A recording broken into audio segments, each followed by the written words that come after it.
possible action. Catherine Smith, board member of No Bear Hunt, Nevada, has submitted a petition for a corporation petition commission to change NAC 503-147 hunting with the dog, NRS 501-105, 501-181, 503-150, basically striking black bear pursuit in that portion of those 501s. So, Ms. Smith?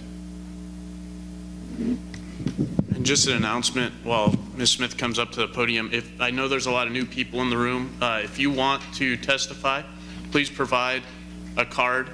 It's for the record. It's not really for my sake, but it is for our secretaries. So please, if you haven't filled out a card, do that. We'll make sure we get all the public comment. I'll go through the cards first and then ask for anyone else. Good morning, Catherine Smith, Reno, Nevada. Deja vu. Anyway, this is about a petition we presented at the December Commission meeting in Reno, and I will not take up your time to repeat it here today.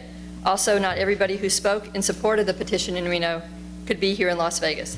However, we do request that you give full consideration to all of the comments made here in support of the petition at that meeting.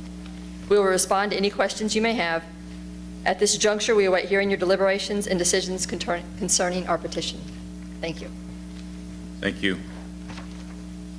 As Ms. Smith brought up, this is kind of a continuation of agenda item because we had an issue with how things were posted.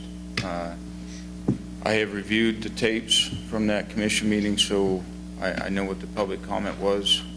I hope other commissioners had a chance to review those tapes. So pretty much everything that went on in that meeting can carry forward to this meeting, and that was the intent that we had. So with that, any commission comments? Commissioner Macbeth. Yeah, I have a question for Dag Newton. For some background, I'm sure if you're familiar with what happened, but there was a procedural error in the posting of the materials, the support materials for No Bear Hunt on the NDOW website. And when that came to light, that we were missing pages that hadn't been properly noticed, Dag Stockton at the time recommended that we table the item. And so, and I believe it was a tabling of the motion, right? And so, with that being the case, coming back on another meeting, can we, basically adopt and consider all of the testimony from the prior meeting, as a basis for a decision here, or do we have to start over from ground zero? I guess is my question. I just want to make sure we're doing it right this time. You do, excuse me, you do not have to start over from ground zero. I read through the draft minutes from the last meeting, so I was familiar with the issue. It was my understanding that that's how it was presented at the end of the last meeting when this item was tabled, was that it was simply going to be a continuation of consideration of the item at the next commission meeting, and that's what you've done. So I actually believe you would be required to, based on the way everything went, to incorporate the public comment from the last meeting and consider that as if it was made here today.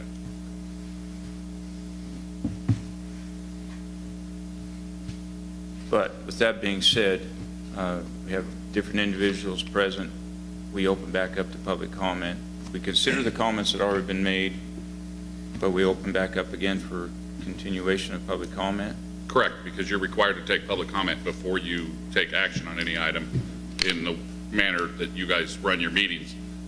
So you're going to take action, or it's on the agenda for action today, so you would have to take public comment again before that was, okay, before any action was to occur. Any other commission comments before we take it out to the public? Okay.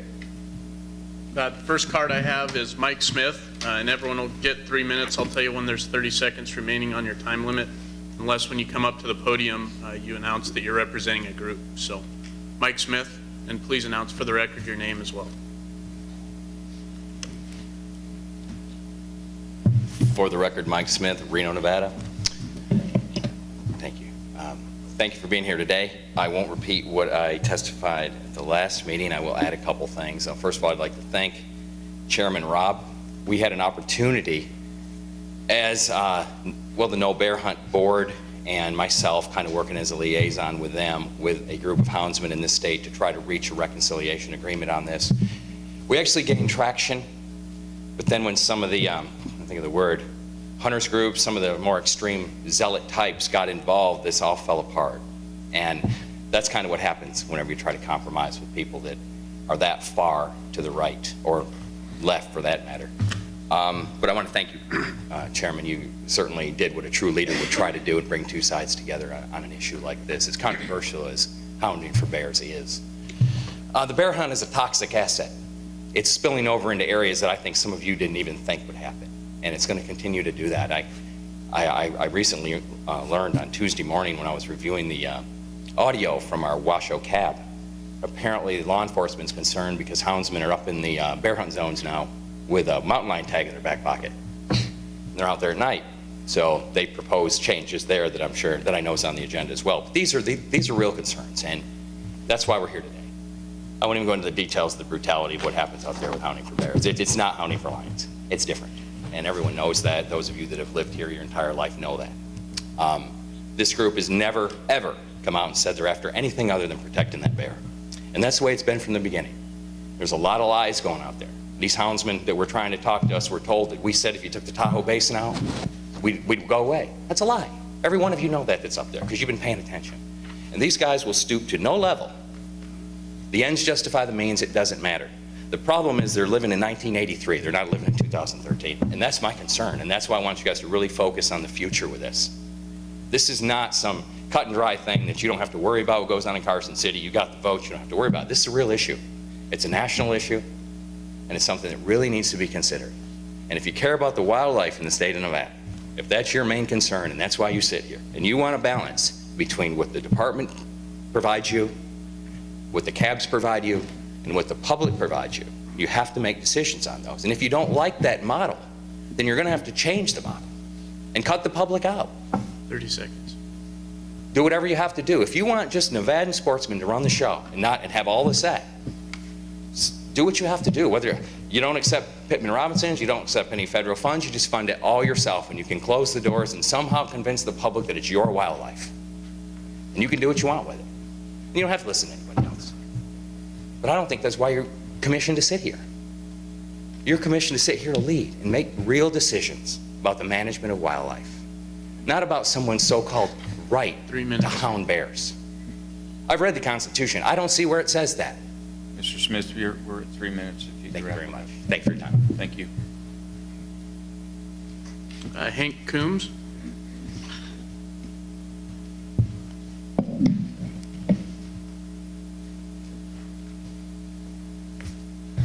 Hank Combs, Nevada Farm Bureau President, and I'm here to speak of opposition to the proposal.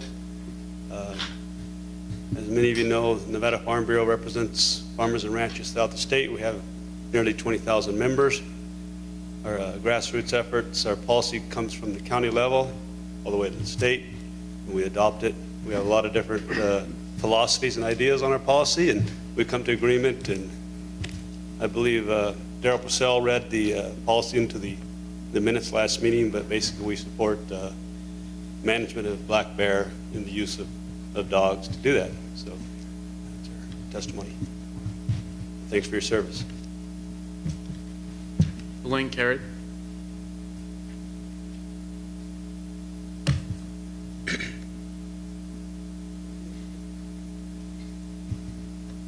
Elaine Carrick, I'm a member of No Bear Hunt Nevada from Reno, and I did speak at the last commission, so I will not take a lot of your time, but after flying down here, I had to give you a few words. Right now, you have the petition before you, and this petition, if you approve to go ahead with it, will simply give the public the opportunity to speak about hunting bears with dogs. I think some people in the audience think that if the petition is approved, that you're going to be not allowing this anymore. It is simply giving the public the opportunity to express their opinions on hunting, using dogs to hunt with bears. And wildlife in Nevada belongs to all citizens, and I think that we should have the right to discuss this, and by your approving it, you have the authority, since you made the regulations, you have the authority to go ahead, approve the petition, so that we can get public opinion on this, which I think is extremely important. Thank you very much. Thank you. Stacia Newman.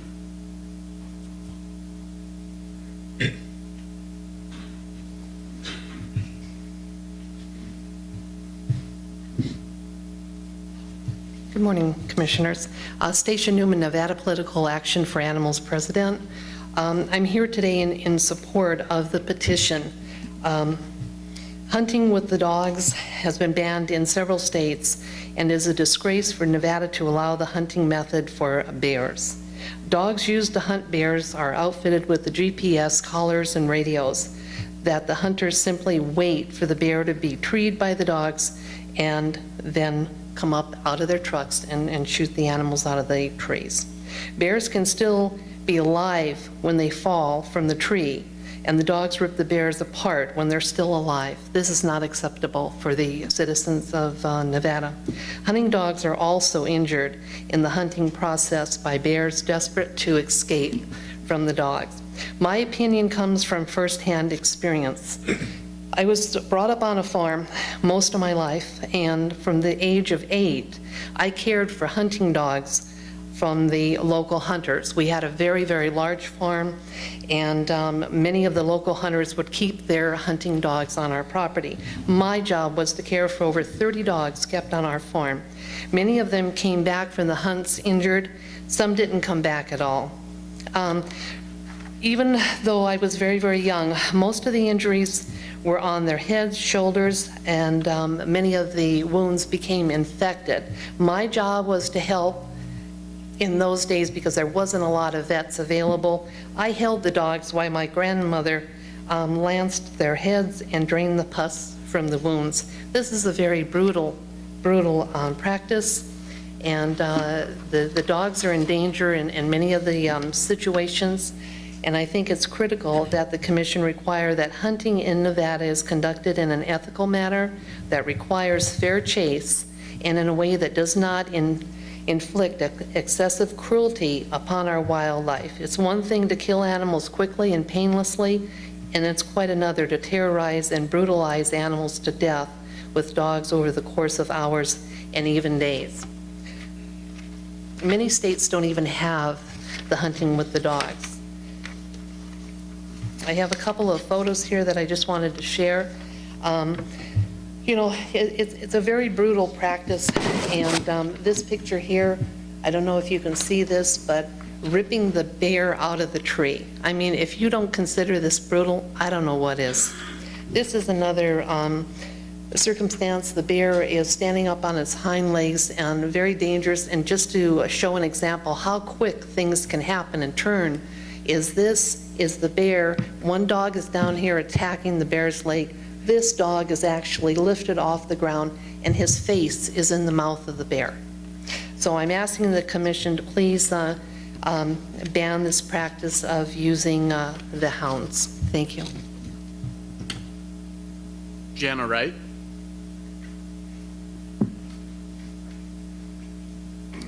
Mr. Chair, members of the Commission, for the record, my name is Jana Wright, a resident of Clark County. I am before you today to ask the Commission to accept the petition to ban the use of dogs to hunt black bears in Nevada. I question the ethics and the actual sport of allowing dogs, most if not all are equipped with GPS collars, to chase a bear up a tree, and then the hunter tracks down the dogs and shoots a bear in the tree. Is this really what hunting is about and worthy of boasting rights among sportsmen? For me, I consider this a barbaric practice. According to the backup material, the poll article dated January 7th, 2011, the majority of voters polled for the survey opposed the use of dogs in hunting black bears. Commissioners, you represent all the people of the state of Nevada, and I ask you to vote to accept the petition. Thank you. Sandy, and you're going to have to help me with the last name. Knopfsinger? Okay.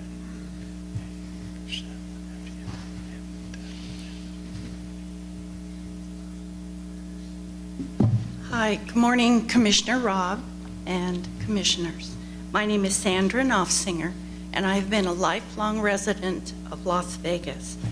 First of all, I just want to say I certainly agree with everything that Stacia Newman said. And we are not here to take away a hunter's right to hunt. We're here to protect the dignity of bears and how they're treated during a hunt.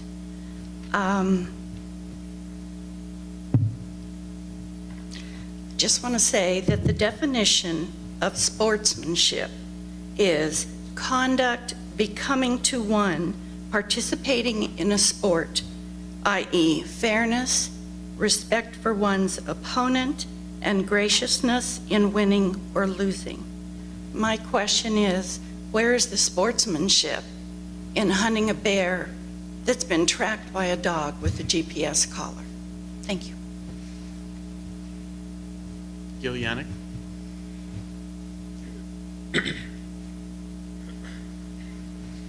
Gil Yannick speaking as a private citizen.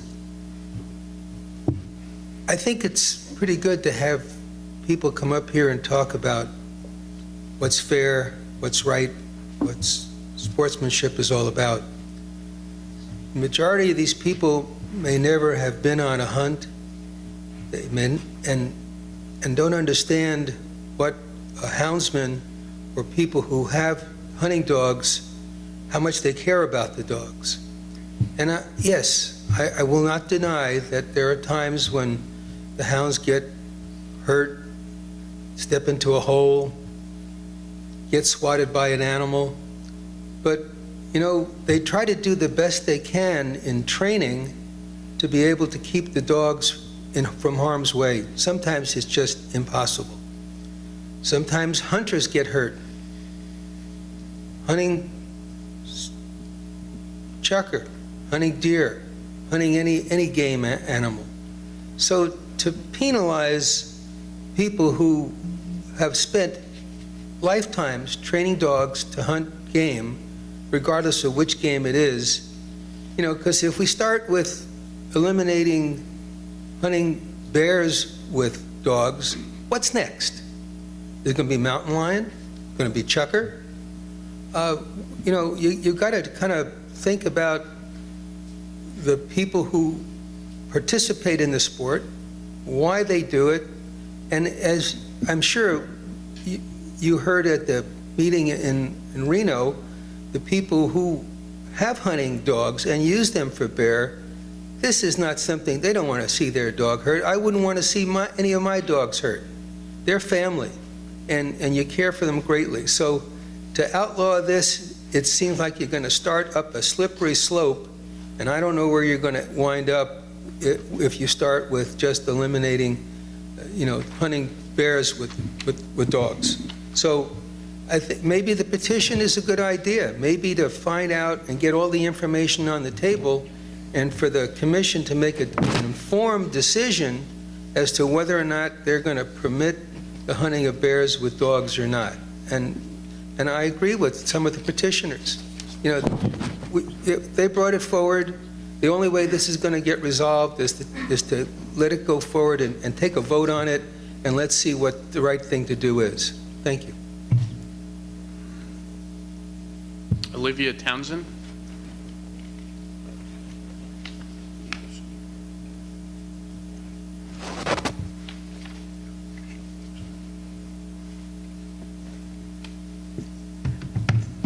My name is Olivia, and my dad's Cal Bryant. It's kind of painful hearing some of the things that people have to say about hunting with hounds when they know nothing about it. I couldn't help myself but kind of giggle inside when they think that we sit there and do nothing while these hounds go out and do something that they enjoy doing.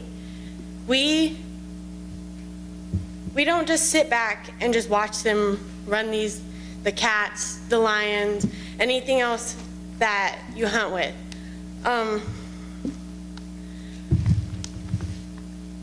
We are always following close behind.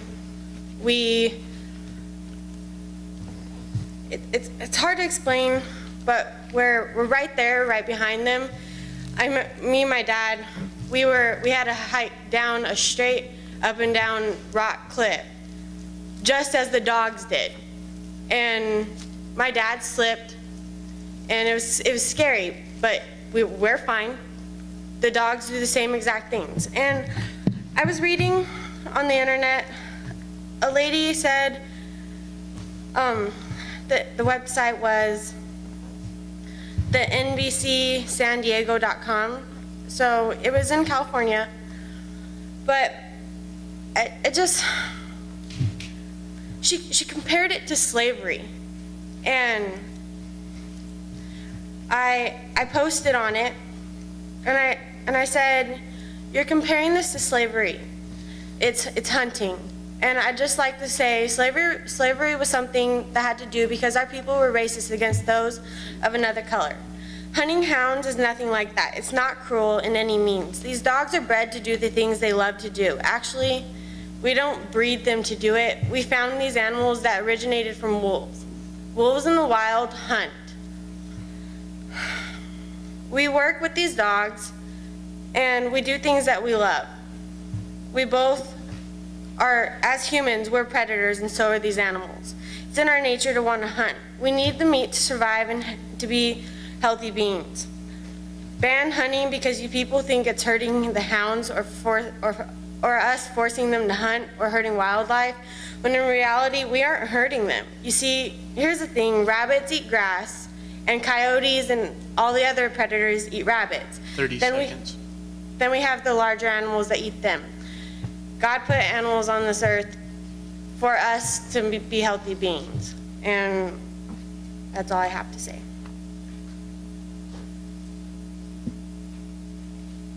Michael Guest?